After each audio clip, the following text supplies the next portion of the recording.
Hello, everyone, and welcome back to another edition of the Skating Penguin Network Mailbag. I am Garrett Bahana. Alongside me are my two really on the ropes co-hosts right now, Robbie Noggle and Snail. Uh, really, before we started recording this episode, as we record in the evening of October 16th, earlier in the day, I was sent some very derogatory messages on X, Twitter, whatever it is. And if you're watching this on YouTube, you can obviously see our reactions to this. But I want you to know that effective immediately, I am hereby relieving Robbie and Snail of their duties. I wanted, as Robbie gives you the salute, I wanted to make sure that I got this while we were recording.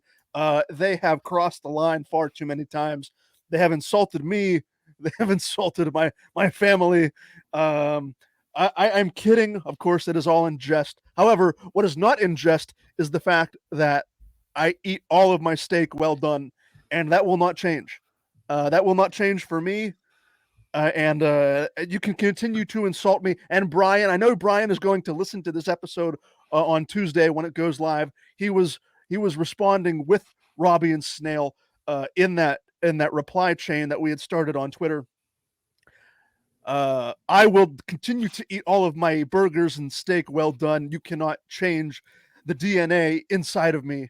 But as we continue this war of words between the three of us, we have some questions that we are going to answer, sent in by some lovely listeners. The majority of the questions this week do come from Brian. So once again, thank you, Brian, for giving us some content to work with as we are still in the early weeks of the NHL season. Let's get it underway here. Robbie will take question number 1. Snail will take question number 2. I will take question 3, and we will rotate until part 1 is complete. Question number 1, Robbie, comes from Brian. John Buccigross said he wanted to see Ovechkin break the all-time goal record, which is going to happen, Brian believes, but Buccigross also wanted to see Sidney Crosby hit the 2,000 point mark. For that to happen, Crosby will need to average 71 points for 7 more seasons, which would put him at age 43. How likely do you think Sidney Crosby hits the 2,000 point mark for his career? So far be it for me to be someone that doubts Sidney Crosby and his ability to do anything on a hockey rink. Uh, I crunched the numbers and I was looking at 71 points. What sticks with me is he shows no signs of slowing down at the moment. And if he can stack points the next 2 or 3 seasons, let's say he goes 85 average the next 3 seasons. That's just throwing a number out there. Anything to lower the back end of what he would need in a season, I, I can't say it's impossible. I would put it at, I would say the odds are below 50%. 2,000, that's a lot. That's a lot of points in today's NHL. This isn't the 80s and 90s where they were posting, Mario was posting 200 point seasons, Gretzky was posting 200 point seasons. I, I I'm gonna put it, it's not as good odds as Ovechkin breaking Gretzky's record, which I'm not sold that that record gets broken. I think it's probably over 50%, but all you need is one bad season.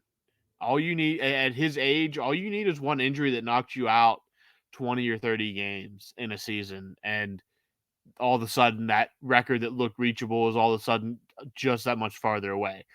I'm of the belief that if Ovechkin gets close enough, he's going to play until he gets it, unless he physically cannot play anymore.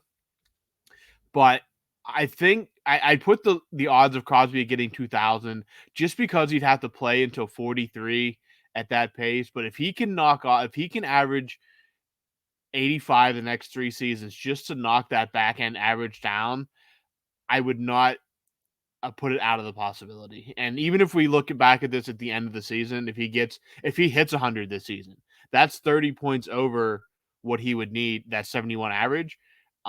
We refigure and we talk at the end of the season, and uh, maybe that number is completely different. So right now, it's just the play to 43 kind of thing for me. I'm not one to fully doubt Sidney Crosby doing anything, but does he reach 2,000? I would lean toward no, But Bryan asked me again in April, and we'll reevaluate after we see what Crosby posts this season. Do you think that if like whether Sitter, do you think McDavid could get 2,000 in his career? Yeah, I mean, not that he's going to post 100, 150 points every year, but if he's posting 120, 130 every season, I mean, he could easily get there. He's not going to get to Gretzky's all-time total, but I could easily see him getting 2,000. Especially if now again, if Edmonton would take a slide back, like something happened to Draisaitl, because so many of his points come with Draisaitl on the ice. If he doesn't have that weapon, okay, maybe he slides back a little bit, but at his current pace, I think he can get it done given health and the team he's working with right now. All right, question number 2, again from Bryan here, and we're going to Snail for this one. I wanted to follow up on the weirdest thing for breakfast question that Bryan asked last week. Bryan said he once had bratwurst for breakfast. He said he fired up his grill at 8 a.m., threw 3 of those bad boys on. Also, that pizza that Snail mentioned in our last episode, our last mailbag. Bryan said that he agrees with all of us that it sounded amazing and kind of like the kinds pies and pints offers that Bryan mentioned in the past. Robbie, I don't think you were on for the pies and pints. No, that's I was hoping one of you at least recalled it, but yeah. So, do you have any familiarity with said establishment? I do not. You don't. Okay. Was that the one, Garrett? Did he say that was the one that was in like Virginia? Was it in Morgantown? What, like Morgantown, West Virginia? Was there? I feel like that was the one where it was like. Was that the one that was in like? I want to say like Virginia or like Maryland or something. That sounds right. I'd have to go back and look off the top of my head. I don't know. I can't remember. But that sounds like accurate. Well, let's see. He fired up 3 bratwursts at 8 a.m. one time. I mean, a bratwurst. What's the difference between like a bratwurst and a breakfast sausage? Right? I really like. That's a good question. Have you if you guys have seen like the full English breakfasts and stuff like that? Like, yeah. I mean, no. I don't think. Oh, Google full English breakfast. It's massive. Oh, it's full English breakfast. Yeah, type in a full English breakfast. It's even for me like that would be like a really heavy breakfast if I'm. Yeah, that's a lot. But why is there beans? That's an English staple. It's Britain. It's Britain. Don't ask the question. I just said just Google the. Well, I just said so you can know what we're working with. I'm going to explain everything. Are those just big tomatoes? Yeah. Baked tomatoes. So hold on a second. This is a plate for breakfast. This is 2,500 calories, by the way. It looks like baked beans. Baked beans. 2 medium sized. They look like your average greenhouse tomatoes with potentially what like roasted maybe full though. They're like a full tomato. Yeah. We've got 2 like poached eggs or some kind of egg. Yeah. Some sort of egg. I think those look like 2 blood sausages or something. They might. Well, there's definitely blood pudding. Yes, that's what it's. Yeah. And then is that there's like in this picture I'm looking at, it looks like there's half a piece of toast, some bacon, some sort of hockey puck looking black disc.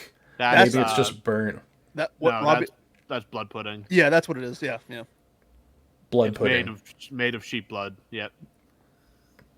And then what is Brussels sprouts? Maybe those are probably mushrooms. Oh, mushrooms maybe. Maybe they are. Yeah. Maybe those are mushrooms. Some sort of charred vegetation of some sort. Dude, blood pudding. Yeah, that's its own. It's an English delicacy over there. Yeah, I don't know. I don't know if I could. I mean, my parents were over there in 2019, and they had a full English without the blood, just because they weren't. But I don't know if I could do. I'd maybe try it, but I don't know. If I could get over the blood thing, I'd be fine. It's just the mental block of eating what is essentially vulcanized blood. Yeah, that's tough. That's a tough look for Britain. That's what they eat for breakfast. Well, Like, sometimes it's no just wonder we dipped out of there and started the 13 colonies. sometimes it's just beans on toast. I saw a meme one time, and I can't get over it. They were roasting, the meme was roasting Britain, and it was like Britain is still eating like they're hunkering in the subways during World War II. Yeah. And like all these years later, they are still eating the same food that they were eating in World War II. And like that was the gist of the meme. I thought it was hilarious. That is 'Cause they are. hilarious. I'm all Beans for on clowning toast. on Britain. I'm for clowning on Britain as well, but We do have a so- listener. We do have a listener from England, at least one, Tony Gale, Yeah. who asked a question last week. So Yeah. we don't want to scare off our lovely Tony, listeners. listen to this episode and explain this bullshit. Yeah. Also, Tony, explain like whether you're in favor of the English. Like maybe he hates the English. Maybe he's like, oh, the could. English breakfast is embarrassing. Like there are things in the U.S. that I'm like, yeah, that's embarrassing. Like that's Yeah, some shit fair. that like There's you know. no way like they eat this every day. Like No, there's no you way. couldn't. You know, there's some mutant out there that does though. Yeah, he probably sits down every morning, goes to the little pub, has a thing of Pint of whatever. Guinness. Nah, it's Irish, but Carlsberg or Newcastle brown ale, and hammers down an English breakfast at 8 a.m. every morning or whatever however they do time over there. With a brown ale, that just my stomach like cramps just at the thought of that. That is so heavy. Okay, getting back to the bratwurst part of this question. Yeah, I sorry, think that we've was a nice deter- I think- tangent. I think we've determined that that's not that weird, but it's bratwurst is just like a German sausage, basically. Right. It's. I mean, what? That's heavy. 3 of them for breakfast. That's heavy. Three would be heavy. Yes. So honestly, not all that weird, Brian. You're safe from our ridicule. Britain bore the brunt of that one. Britain is Yeah. not safe from the ridicule. I mean, I like bratwurst, so I can't. I mean, I wouldn't want to hammer down 3 at 8 a.m. That's pretty. That's I like could never. borderline serial killer behavior. Well, but, Robbie, in what condition would you have to be in the mood to hammer down 3 brats at 8 in the morning? One, I'd have to be in college at a tailgate. There you go. Okay. I mean, I've had hot dogs and stuff like that for tailgates at football games in the morning.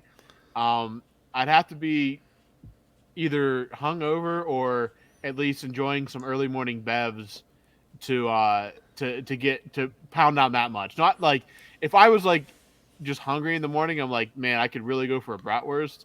I wouldn't be anti that. I wouldn't need any special like mental state, but like if I was going for 3 and like throwing on the grill and shit, I'm gonna need some lubrication to help. Let's hit him with the truth. You'd have to be slightly greased to hammer down 3 brats. 3 is pretty intense. And Brian, my question to you this week is, what was the situation in terms of your sobriety state when you decided to wake up at 8 a.m. and toss 3 brats on the grill? Because that's kind of psycho behavior.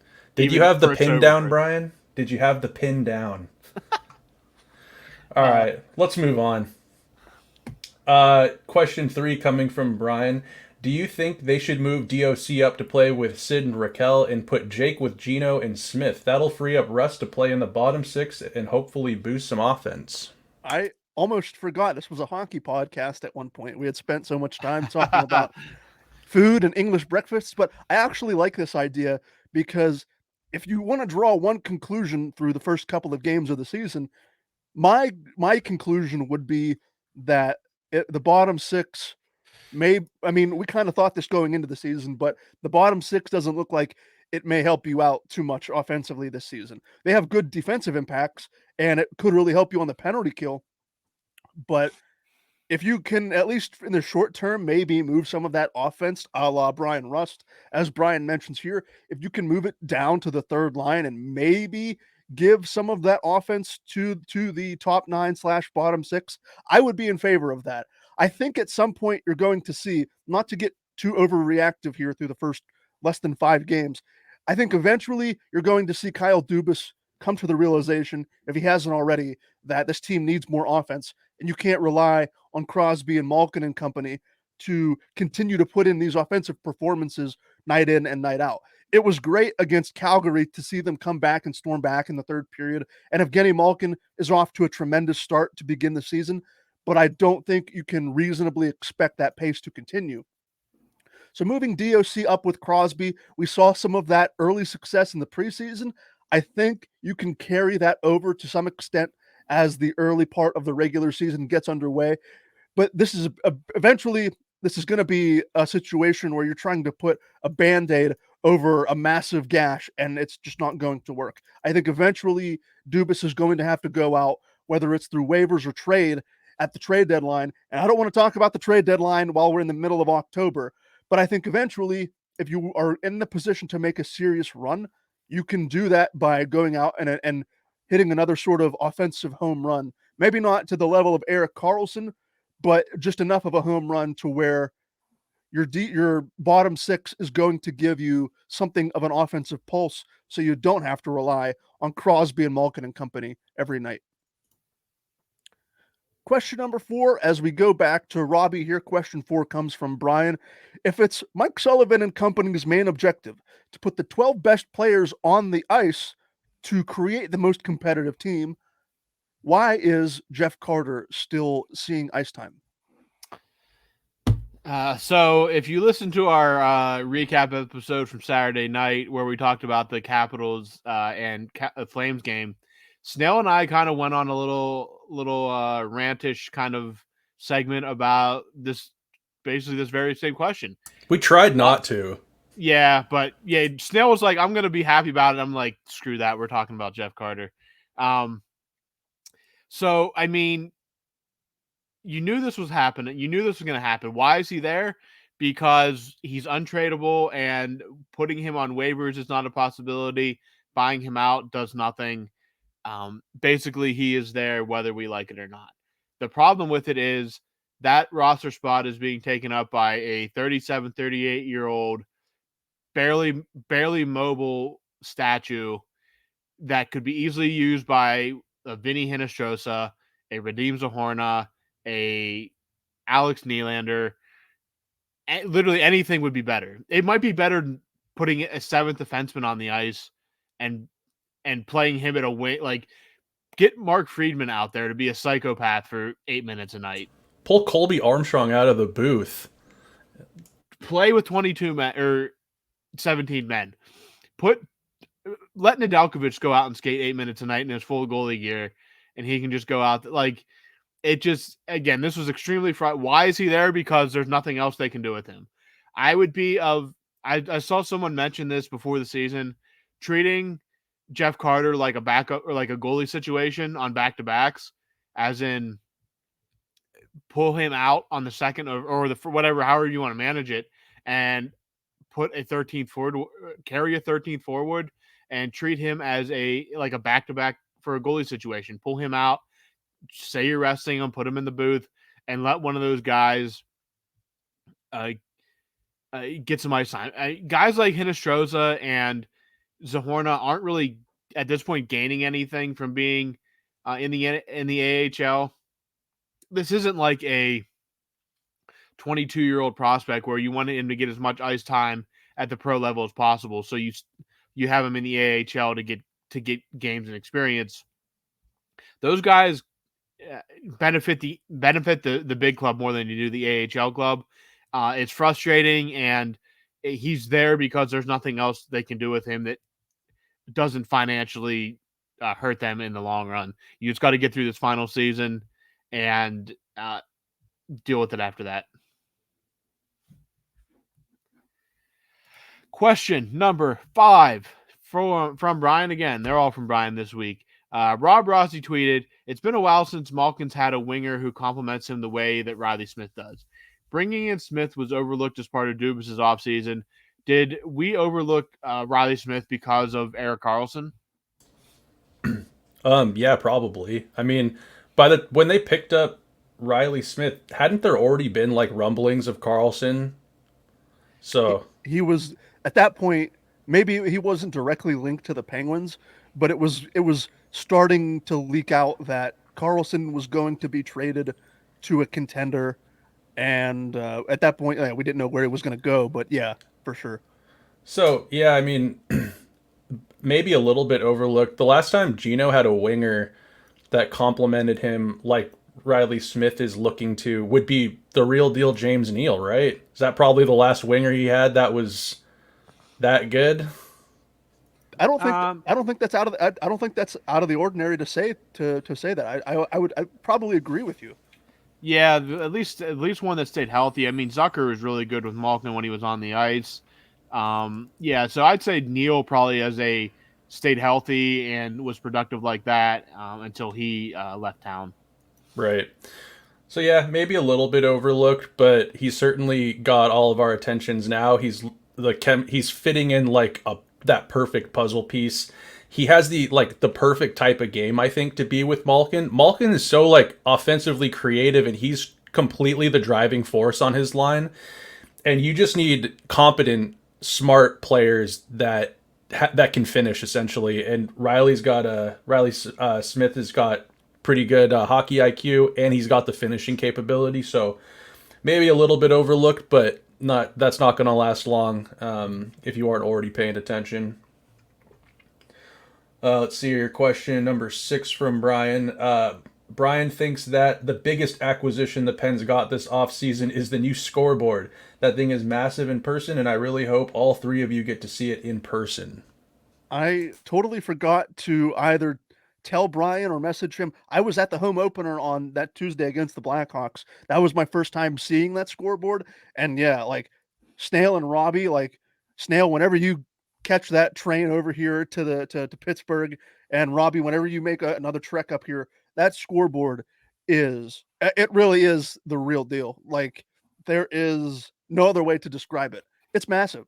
It is I don't think anything's going to rival what you see in AT&T Stadium down in Dallas, the Jerry World. That thing is in a league of its own. But this scoreboard is state of the art. There's a reason why FSG decided to, when they looked at the arena, they said, "All right, we got to get a new scoreboard in here." That looks like it's going to be money well spent because I thought it was massive, but from where I was sitting up top in like 228, I really didn't think it was a detractor in terms of what you saw on the ice. If anything, it helps you for when the Penguins are on the opposite end of the ice and they're not in your section whenever they're on offense. It helps you. It helped me at least when I was trying to get a closer glimpse of the action when they were on the opposite end of the ice. So I think it was a great investment, money well spent in terms of arena upgrades. And yeah, whenever you two, Snail, whenever you get into Pittsburgh, and Robbie, whenever you have another game or two in Pittsburgh, you'll know that's the first thing you'll notice when you walk in. It is massive, and like I said, I think it's just money well spent. A good arena upgrade to help the fan experience. Sweet. Question number 7, as we go back to Robbie here. Question 7 comes from Brian. Do you think Ryan Graves is going to be an adequate replacement for Brian Dumoulin? Prime Dumoulin was so incredibly good and criminally underrated that Brian thinks it will be a tall order to live up to. It's absolutely going to be a tall order because it kind of like the last 2 or 3 seasons kind of maybe put it to the back burner a little bit just how good he was. But if you really go back to especially those cup winning years, just how good he was defensively. Now, I will say I think Graves might be a little bit better on the offensive side than Dumoulin was, so maybe that outweighs what he isn't defensively. But I think overall, he's going to be maybe not at the peak Dumoulin level, but I think he can be a very, very good Dumoulin replacement. Again, the peak Dumoulin level, if they had a Norris Trophy for defenseman, he would have been definitely a finalist. He was that solid, that important to what the Penguins did, and it's unfortunate he did drop off the way he did, but he will in the long run be remembered fondly in Pittsburgh. I hope Graves can be a partial Dumoulin replacement with if he brings some more offense than Dumoulin did, then maybe he provides the same positives just with in different areas. So I like what I've seen from Ryan Graves so far, and hopefully the more that him and Letang mesh together, the better he gets. So a pure defenseman Dumoulin replacement at his peak. I don't think he's quite that level because of how good Dumoulin was, but I think he'll be more than adequate as Letang's new partner. Question number 8. Going back to Snail here. Off the ice, Snell and I are flow bros, but on the ice, the real flow bros are Graves and Letang. Graves got a real head of lettuce on him. That he does. Tanger has unbelievable hair. Like that dude is blessed with genetics. So is Graves. I mean, dude, he's like 6'5", really nice hair, just a tall drink of water. Must be nice. Some guys just have it all. I was trying to think who else. There was someone else I was noticing playing the other day that just has like great hair. Uh, did I message you guys in the group chat? Someone had group chat. Nah, it's I'm not neither here sure. nor there. It's never mind. But yeah, I agree. First pair defenseman with great hair. It's just must be nice, right? Yeah. Let's see here. Question 9. Brian asks, "This is awesome. Would you rather have the superpower to eat without getting fat, or the superpower to eat everything for free?" We are definitely roundtabling this question. As I start, I really didn't do too much thinking with this question. If for me, it would be eat without getting fat. I mean, that if I could have like an S tier metabolism to where I wouldn't get fat after everything, all the heavy carb stuff that I love to eat, like Italian food and Chinese food, American Chinese that is. Well But done steak. yeah, well done steak, well done burgers. I mean, all of that stuff. Snail's right. I would absolutely love to devour all of my favorite food groups and not gain a single pound. Just have a chiseled six pack and just eat cupcakes and pizza and hoagies and pierogies and pasta and all of that stuff. So that's an easy one for me. We'll go to Robbie here. Robbie, what superpower between the two would you rather have? Easily the latter there. Eat everything without. Oh no, sorry, the former. Eat everything without gaining weight. Um, I believe that if you make good food, you should be paid for it, and I'm completely fine with paying for great food. And I'd love to just be able to, like you see on Instagram and TikTok and all these fantastic just all this great food all over the world, and it just all looks so good that I wish I could just eat all of it and never gain a pound. It would be absolutely fantastic. That's the dream, to eat and never get fat. I think if we pose this question to the masses, it would very easily, overwhelmingly be eat and not get fat. There'd be some hero out there trying to tell you that it's have some control or whatever. Just Oh, eat free, screw have that guy. control, dude. Screw that. I'm with you guys though. I would take not getting fat, dude. It's winter. Old man winter is making his way down, and I mean, I mostly ride my bike as like my main getting around town. That's got to be fun right now.